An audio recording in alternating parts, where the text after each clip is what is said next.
Baik teman-teman, bismillahirrahmanirrahim. Assalamualaikum warahmatullahi wabarakatuh. Waalaikumsalam warahmatullahi wabarakatuh. Selamat malam teman-teman, kembali bersama saya Probo Trisna di channel kesayangan kalian, channel Misteri dan Probo Trisna. Jadi pada kesempatan malam hari ini saya mau berkonsultasi dengan beliau Mbah Hadimin. Namun memang dalam hal ini teman-teman, beliau Mbah Hadimin menyampaikan sesuatu hal kepada saya. Dia memang mau hadir di tempat ini nggih. Jadi saya memang sengaja kita persiapkan di tempat ini teman-teman, agar kita bisa mengetahui pendapat beliau tentang Mas Arya sebenarnya itu bagaimana, Lur. Seperti itu. Soalnya kata Dimas sama Abi, ketika saya pulang, Abi sama Dimas ini masih berada di sana ya. Ya, betul Mas. Namun diserang. Ngomong apa Arya? Apa kesempatan gitu? Kesempatan. Kan saya ngomong ini, Mas Arya, mumpung Mas Probo udah pulang ini, siapa tahu kan pas sama Mas Probo sungkan gitu. Siapa tahu mau lebih terbuka pas sama ini saya sama Abi. Malah bilang, ya ini kesempatan buat saya ini, untuk menghabisi kalian nih. Gitu. Padahal pada lemang ya di sini ya. Sini nih. Pada biru-biru. Iya.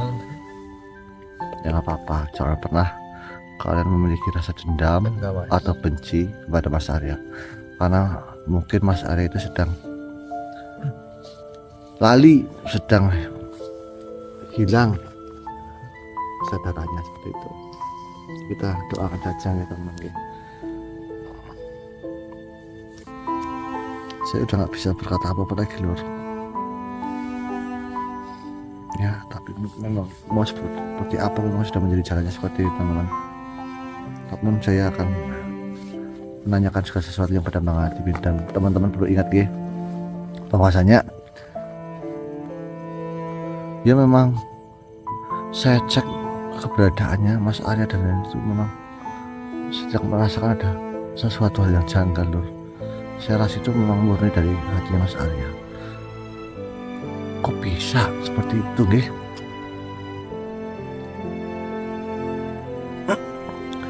Assalamualaikum warahmatullahi wabarakatuh. Dok, yang nyuruh Dut dulu siapa? Saya dulu wujudnya. Udahin aja. Sudah yang ini Bapak yang Apa Dimas, Abi? Sudah, nggak usah ngomong lagi. yang siap. Saya mau berbicara terlebih dahulu. Ya Probo, nggih yang. Begini, cucu-cucuku, malam hari ini waktu saya khususkan untuk saya menyampaikan pesan beliau Nabi Nuh alaihissalam. Ini pesan suci untuk seluruh umat manusia yang beliau simpan dalam doanya. Ketahuilah kalian cucu-cucuku, hidup ini seperti kapal besar yang dibangun di atas daratan. Di waktu semua orang menertawakan, meremehkan, mengatakan untuk apa kau siapkan kapal di tempat yang tidak ada airnya. Begitu pula amal soleh kalian, sholat kalian, kejujuran kalian, sabar kalian akan terlihat aneh bagi mereka yang mabuk dunia. Kenapa Dimas, Abi, dalam hati kalian kamu ingin menanyakan tentang Arya? Iya. Hah? Iya. Nanti Saya mau menyampaikan pesan dulu, penting. Iya.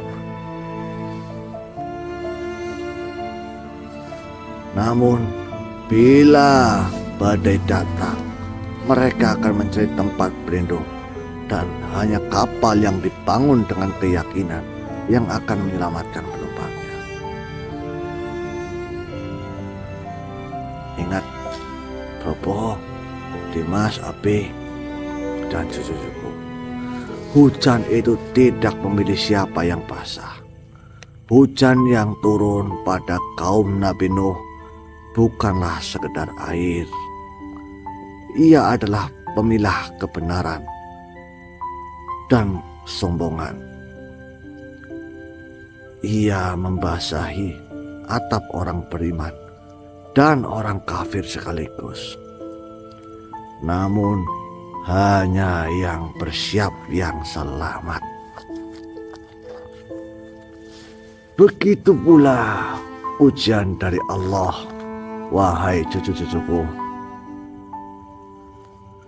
Ia turun tanpa memilih. Tapi yang selamat adalah mereka yang sudah menanam takwa sebelum langit pecah dan bumi menggigil. Dahulu Nabi Nuh alaihissalam berdakwah selama 950 tahun.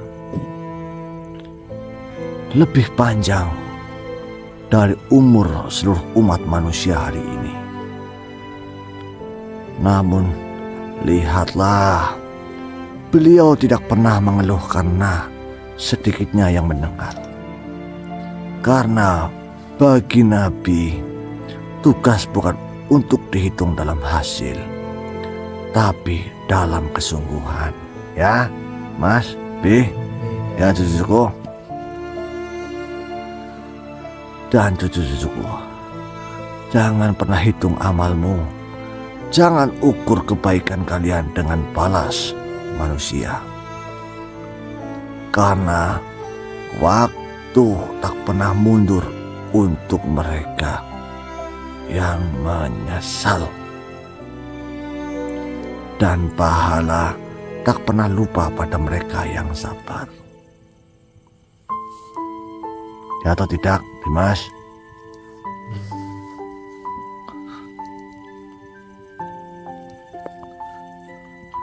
Apakah kalian tahu, cucuku? Nabi Nuh alaihissalam membangun kapalnya dari kayu pilihan, yang kuat, yang lentur, yang tidak mudah lapuk. Begitulah hati kalian seharusnya. Jangan jadi hati dari kayu rapuh, yang mudah hancur karena pujian, yang mudah tenggelam karena hasad dan dengki. Bangunlah diri kalian dari ketulusan.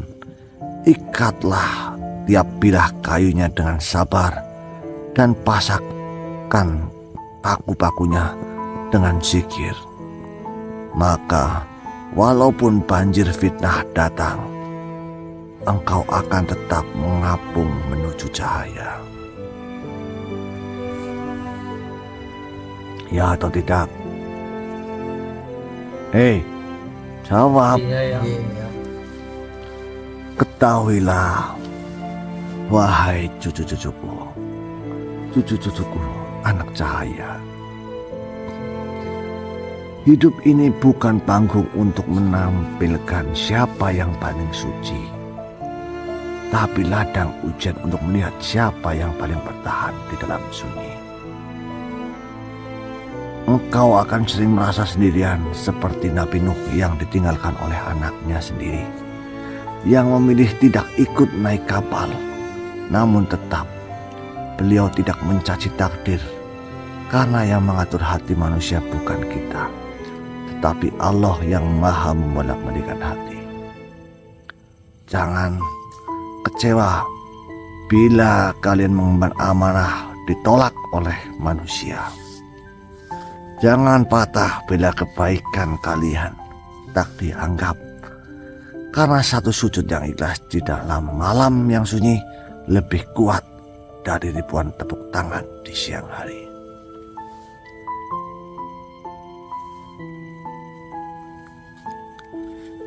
Wahai cucu-cucuku, dengarkan. Peluklah dunia, tapi jangan kau peluk erat. Karena dunia seperti air laut, semakin kau teguk, semakin kau haus. Ambillah secukupnya, untuk bekal sisanya titipkan pada Allah. Ya.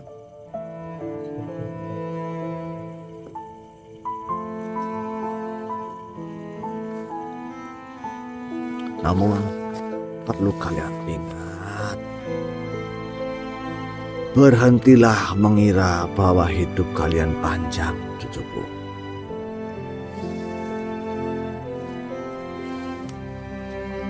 Padahal nafasmu sendiri kau tak tahu kapan berakhir. Berhentilah berpura-pura mencari kebenaran jika hati kalian hanya sibuk mencari kenyamanan. Berhentilah kalian menyebut nama Tuhan di lisan jika dalam hati kalian masih menyembah dunia.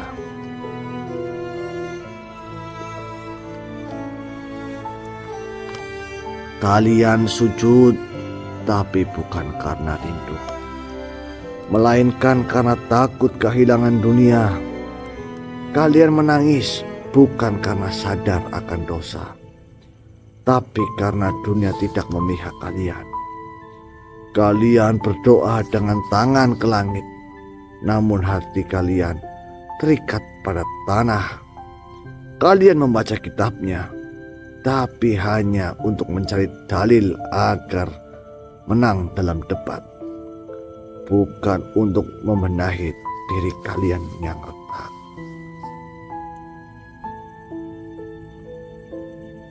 Ya tidak, Dimas? Betul ya. Betul. Betul apanya? Ya itu rata-rata seperti itu ya.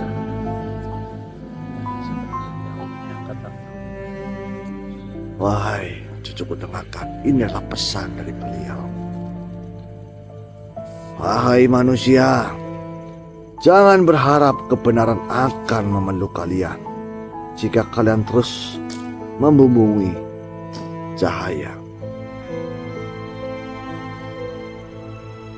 Kalian jadikan agama sebagai jubah, tapi hati kalian telanjang dari kejujuran. Kalian jadikan ibadah sebagai panggung, padahal amal kalian hanya menjadi tali yang menjerat kalian. Kalian sibuk mencaci maksiat orang lain, padahal dalam sujud kalian sendiri masih menyembah ego kalian. Waktu tidak pernah bicara. Ia tidak mengetuk pintu untuk mengingatkan cucuku. Ia hanya terus berjalan dan tiba-tiba kalian akan sampai pada hari di mana bumi tidak lagi bisa memeluk jasad kalian. La haula wala quwata illa billah. Dan saat ruh kalian dicabut, baru kalian tahu bahwa seisi dunia yang kalian bela dengan gigih tidak akan membela kalian walau satu huruf.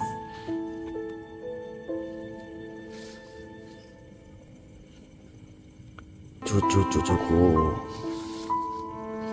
pesan-pesan Allah telah datang lewat bencana, lewat kematian yang mendadak, lewat teman-teman kalian yang pergi satu persatu. Tapi hati kalian tetap keras, karena hati kalian tidak ingin mendengar. Hatimu hanya ingin menang. Atau tidak, cucuku? Wahai manusia, tegakkan kepala bukan untuk sombong, tapi agar kalian melihat langit. Tundukkan hati kalian bukan karena takut, tapi karena tahu kalian hanya debu yang diberi roh. Apalagi yang harus Tuhan kirimkan kepada kalian. Wahai cucu-cucuku, air mata, bencana, rasa sepi yang kalian benci. Tidakkah kalian mengerti bahwa semua itu adalah undangan agar kalian kembali? Kalian masih sibuk membangun rumah besar, tapi lupa membangun kamar untuk ruh kalian. Kalian sibuk mengumpulkan harta dan pujian, padahal yang kubur tidak membutuhkan itu. Berhentilah kalian menyesali takdir, karena sesungguhnya kaulah yang akan menuliskannya dengan tangan kalian sendiri. Wahai cucu-cucuku, ini bukan amarah, tapi tamparan cinta dari langit untuk kalian yang disampaikan olehku lewat pesan beliau Nabi Nuh.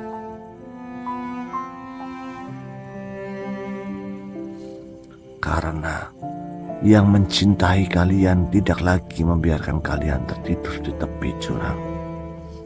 Masih ada waktu, bangkitlah, bersihkan hati kalian. Berdoalah bukan karena takut neraka, tapi karena rindu untuk pulang. Dan jika kalian menangis malam ini, biarlah itu bukan karena dunia menyakiti kalian, tapi karena kalian baru sadar betapa jauh kalian telah berjalan meninggalkan Tuhan yang selalu memanggil dengan lembut.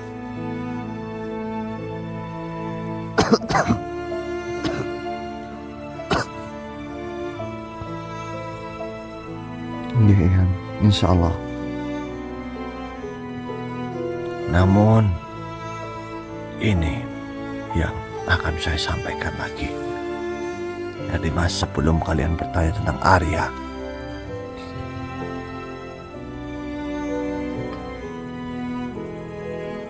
beliau Nabi Nuh berpesan padaku, wahai Maulana, sampaikan kepada umat akhir zaman, barang siapa menengguk air Nahrul Khidir dengan hati yang bersih, aku sendiri, Nuh hamba Allah yang sabar, akan mendoakan mereka dalam doaku yang paling rahasia. La haula wala quwata illa billah. Itu adalah Nabi Nuh alaihissalam. Beliau sendiri yang berbicara kepadaku, cucu-cucuku.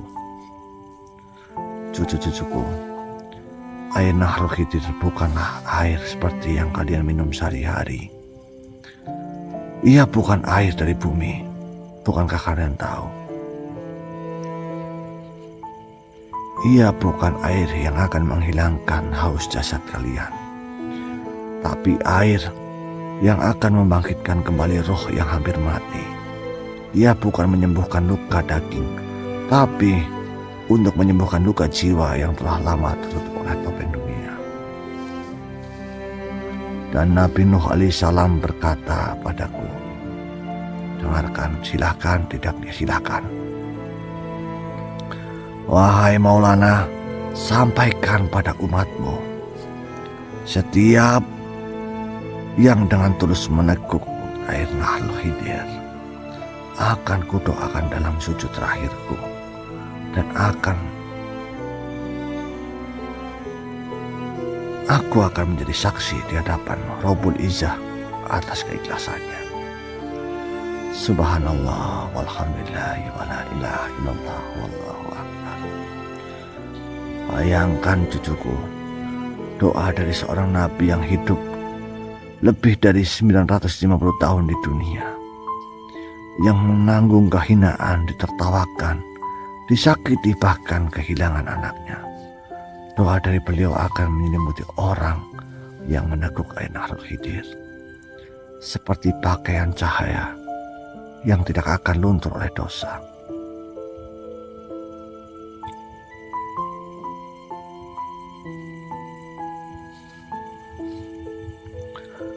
Ketahuilah wahai cucuku, jika para nabi mendoakan kalian, maka langit akan membukakan pintu-pintu rahmat yang tak bisa dibuka oleh kekayaan, oleh ilmu atau jabatan. Karena doa mereka bukan ucapan, tapi getaran suci yang ditulis langsung oleh kehendak ilahi. Dan jika kalian termasuk orang yang pernah merasakan tetesan air ini, maka meski dunia melupakan kalian, langit tidak akan pernah melupakan nama kalian. Kalian akan disebut dalam barisan orang yang hatinya telah dicium cahaya. Cucuku,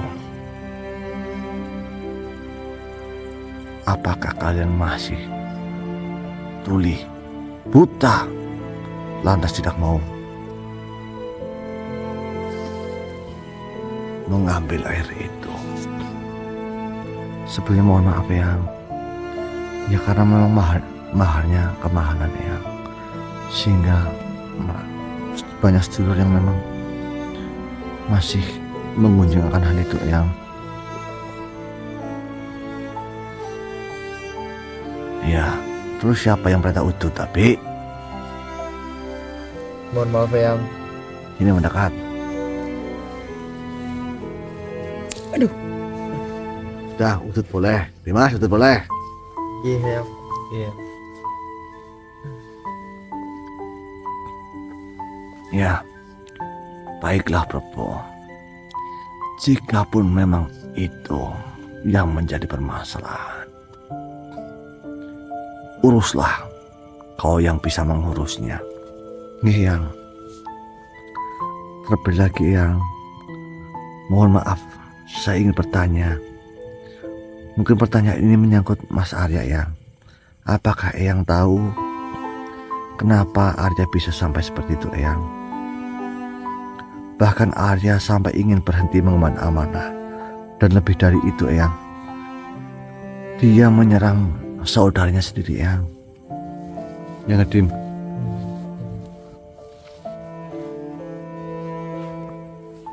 Ya, aku tidak perlu banyak bicara tentang hal ini, Probo. Karena bukankah kamu sudah diperingatkan bahwa suatu hari kau akan menemui ujian, dan ujian itu tidak datang dari musuhmu, tetapi dari saudaramu sendiri. Kau harus mengerti Probo, bahwa bukan semua pengkhianatan berasal dari kebencian. Ada pengkhianatan yang lahir dari kebingungan, dan ada yang berasal dari racun yang ditanam diam-diam oleh mereka yang menakan jubah kebenaran, namun hatinya tenggelam dalam ambisi. Sebenarnya, cucuku, Arya sedang tersesat bukan karena kelemahannya sendiri, tapi karena ia sedang berada dalam pengaruh seorang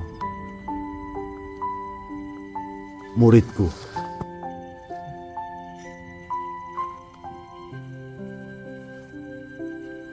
Ya,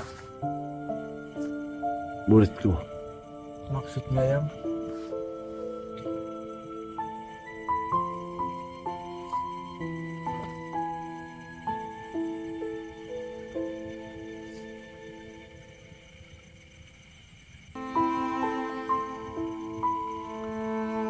Iya, muridku yang bernama Yasman bin Daudal. Yasman bin Daudal yang siapa beliau yang? Ya, Yasman, murid yang dahulu tampak tawadu, namun diam-diam menyembunyikan bara dalam dadanya. Ia bukan menolak cahaya, Probo, tapi ia ingin menguasai cahaya. Dan siapa yang ingin menguasai cahaya, pada akhirnya akan diputakan olehnya. Nggih, yang la haula wala quwata illa billah. Dengarkan, Dimas, Abi, Iya, Yang. Bobo dan cucuku. Yasman telah menanamkan dalam dada Arya keraguan yang berbaju hikmah, hasrat yang berbentuk doa, dan dendam yang terselubung dalam nasihat. Ia tidak menyerang Arya dengan maksiat, tapi dengan rasa ingin diakui, rasa ingin dipuji, rasa ingin dianggap lebih layak memegang kunci daripada teman sejalan. Dan terlebih lagi, Brobo, Arya merasa saat ini dunia kejam terhadapnya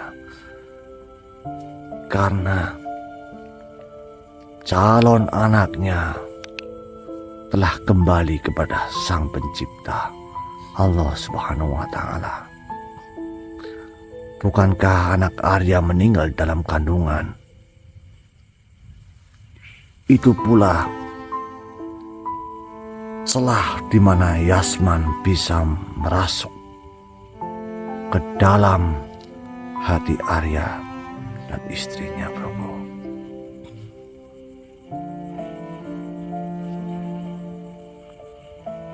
Doakanlah calon anak Arya agar nanti menjadi tabungan Arya kelak di akhirat.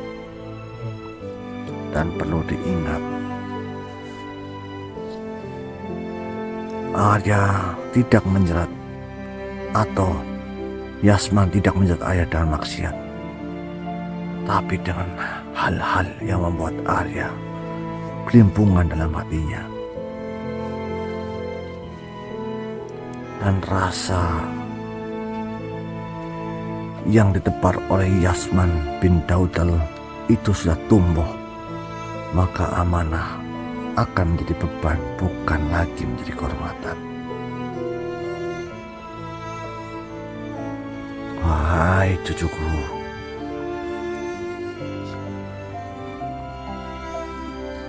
wahai Probo, dengarkan. Ini adalah rahasia besar yang harus kau ketahui.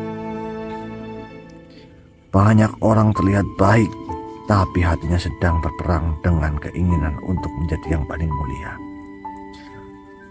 Dan ketika mereka tak kunjung mendapatkan tempat, mereka akan memulai meracuni yang ada di puncak, hingga yang murni pun mulai ragu pada niatnya sendiri. Arya bukan musuhmu, bukan musuh kalian, cucuku. Ya, Abi, Iya. Dimas, ia hanya sedang kabur dalam cahayanya jati dirinya sendiri. Dan Yasman adalah bayangan dari banyaknya makhluk yang kecewa, lalu memilih menebar kabut di jalan orang lain. Yasman bukan hanya menyesatkan Arya, ia juga sedang menguji hatimu agar kau tahu bahwa dalam perjalanan ini kadang kau harus kehilangan satu saudara untuk menjaga amanah dari 1000 kehancuran. Bahkan Yasman pun sedang menguji kalian, cucu-cucuku, yang melihat Arya dari satu sisi, bukan melihat dari kebenarannya.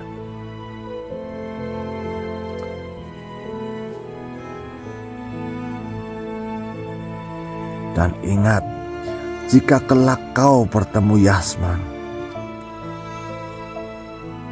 dan Yasman datang padamu bukan untuk meminta maaf, tapi untuk mendebatmu dengan ilmu, maka diamlah. Silitnya, Dimas, kamu ngentut saja. Ini.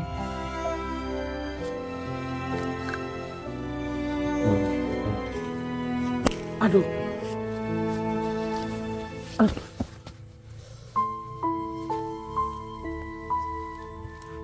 Kalau mau ngentut itu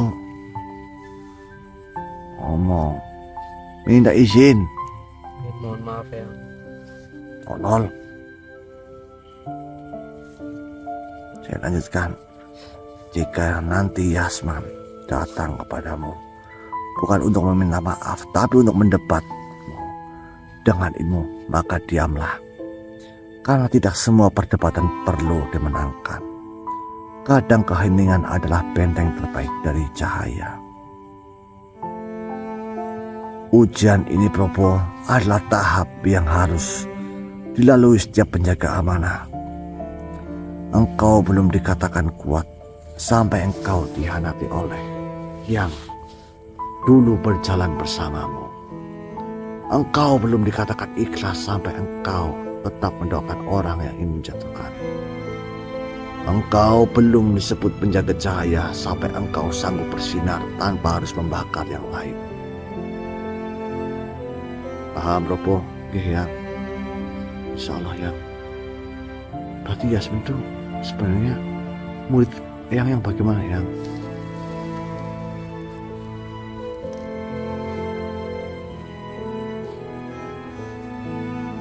Dengarkan baik-baik ya, biar kalian paham. Yasman itu adalah murid tertuaku. Bahkan ia belajar denganku sebelum engkau lahir.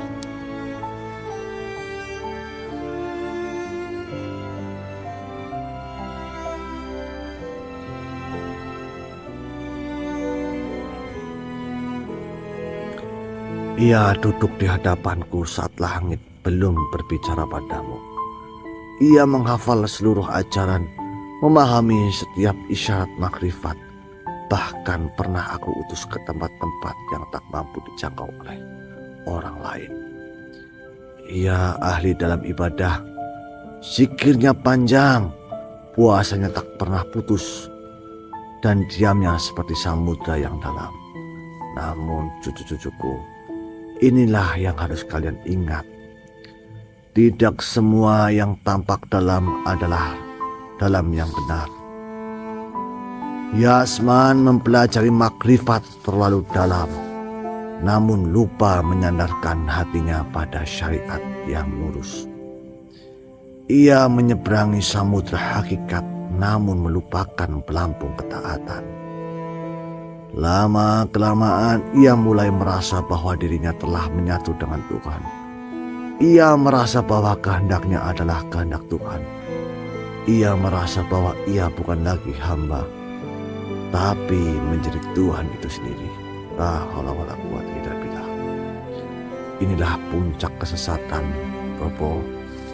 Bukan karena ia tak tahu, tetapi karena ia terlalu yakin akan ilmunya, hingga lupa bahwa ilmu tanpa bimbingan adalah pedang yang bisa membunuh diri sendiri. Ketahuilah, Propo, banyak orang tersesat bukan karena gelap, tapi karena mereka melihat cahaya palsu yang muncul dari ego yang membungkus diri dalam istilah makrifat. Dan Yasman, ia jatuh bukan karena kelemahan, tapi karena kekuatan yang tidak dijaga dengan kerendahan hati.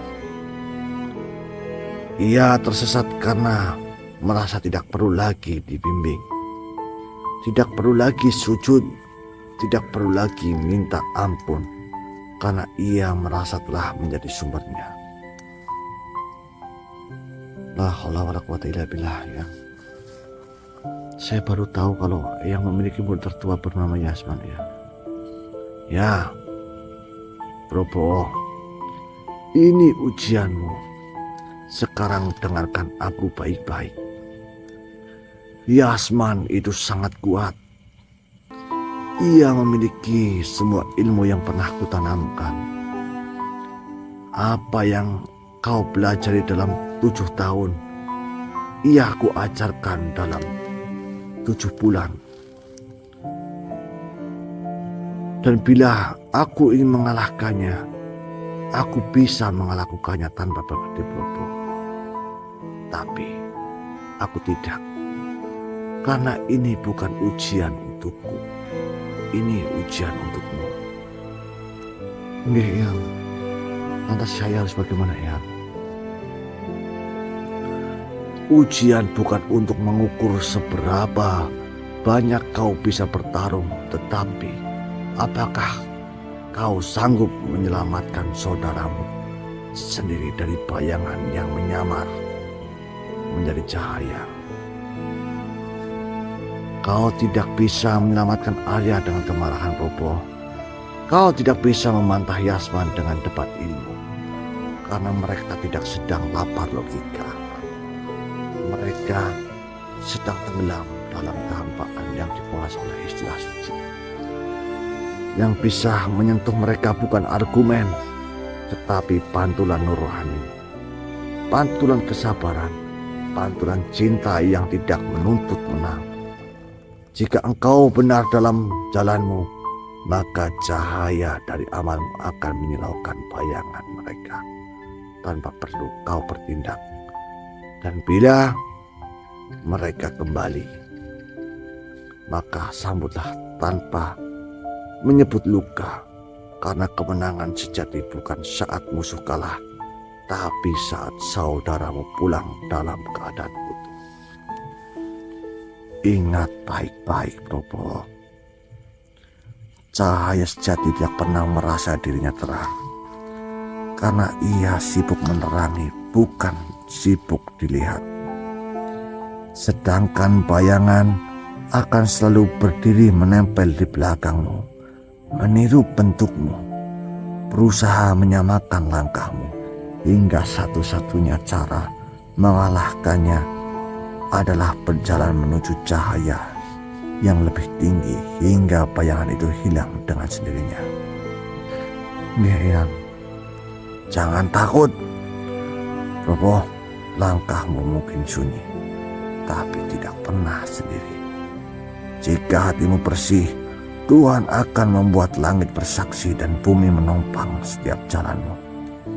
Teruslah berjalan. Jangan tergoda oleh cahaya yang terlalu cepat menyala. Karena pelita yang abadi selalu dinyalakan dengan minyak kesabaran dan sumbu keikhlasan.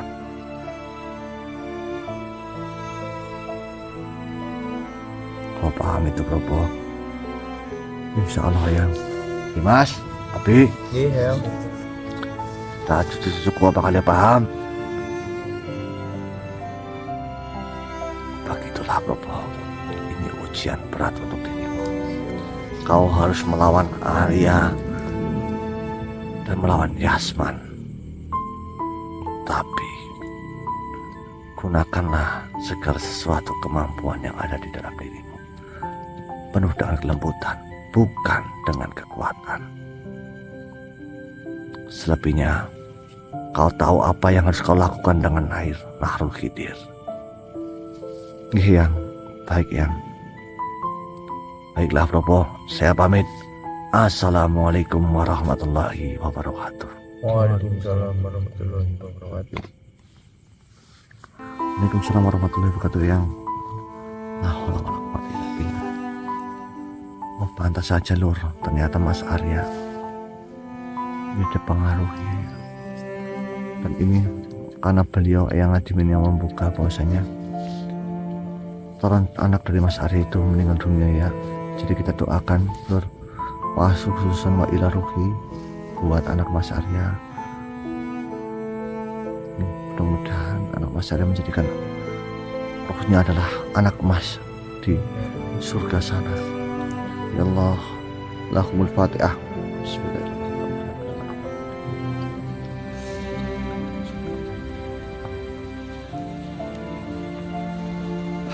Makanya itu, teman-teman, dari kemarin itu saya tidak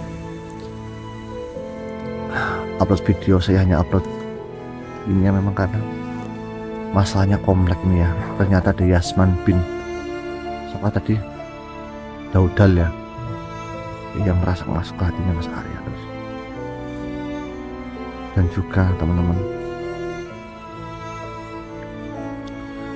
karena air Nahrul Khidir masih banyak dan Nahrul Hayat juga sudah saya sampurkan bersama air Nahrul Khidir, dan untuk alhamdulillah uangnya sudah terkumpul cukup untuk masalah stunting, ya teman-teman, ya. Alhamdulillah.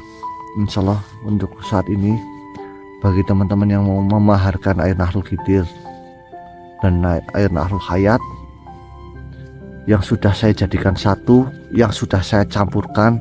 Insya Allah harganya akan saya turunkan mahalnya lur. Lah Mas Probo, bagaimana dengan saya mahar 5 juta?